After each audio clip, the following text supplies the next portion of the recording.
नमस्कार, स्मिताज किचनमध्ये तुम्हा सर्वांचे खूप खूप मनापासून स्वागत आहे।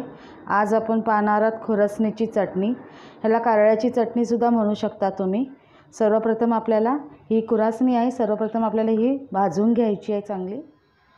मी फ्राय पॅन तापत ठेवला होता, त्यामध्ये आता आपल्याला ही खुरासणी टाकायची आहे।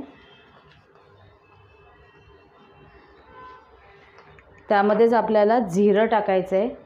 मी 1 चमचा जिरं घेतलेलं आहे आणि आपल्याला हे चांगलं खरपूस भाजून घ्यायचं आहे।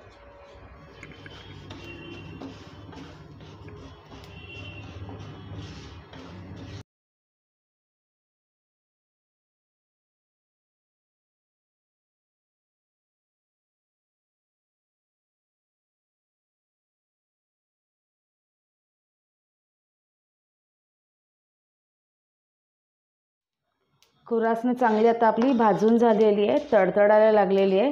आता आपण हिला थंड करून घेऊया। आपली खुरासणी आता व्यवस्थित थंड झालेली आहे। आता आपण हिला वाटून घ्यायचं आहे। तर सर्वप्रथम आपण मिक्सरमध्ये लसूण टाकून वाटून घ्यायचं आहे। मला लसूण जास्त आवडतो म्हणून मी जास्त प्रमाणात घेते। तुम्हाला जर आवडत नसेल त्याचं प्रमाण तुम्ही कमी करू शकता। तर सर्वप्रथम आपल्याला लसणाला क्रश करून घ्यायचं आहे। लसूण मी आता क्रश करून घेतलेला आहे अशा प्रकारे। हे क्रश करून घेण्याचं कारण असं की हे खुरासणीच्या सोबत जर टाकलं तर तो व्यवस्थित क्रश होत नाही, अख्खा राहतो। आता हा क्रश करून झालेला आहे। आता ह्यामध्ये आपल्याला ही खुरासणी टाकायची आहे।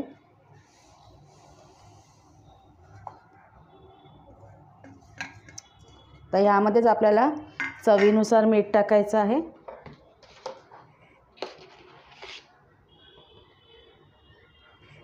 आणि लाल तिखट टाकायचं आहे आणि हे आपल्याला सर्व आता वाटून घ्यायचं आहे। आपली खुरासणीची चटणी रेडी आहे। ही चटणी हेल्दी असते, ह्यामध्ये फायबरचं प्रमाण जास्त प्रमाणात असतं। थंडीमध्ये तुम्ही ही चटणी खाऊ शकता। तर ही रेसिपी तुम्हाला कशी वाटली हे मला कमेंट बॉक्समध्ये कमेंट करून सांगा। जास्तीत जास्त लाईक अँड शेअर करा। पहिल्यांदा जर हा व्हिडिओ पाहत असाल तर चॅनल माझं सबस्क्राईब करा आणि बेल आयकॉनवर क्लिक करायला विसरू नका। थँक्यू।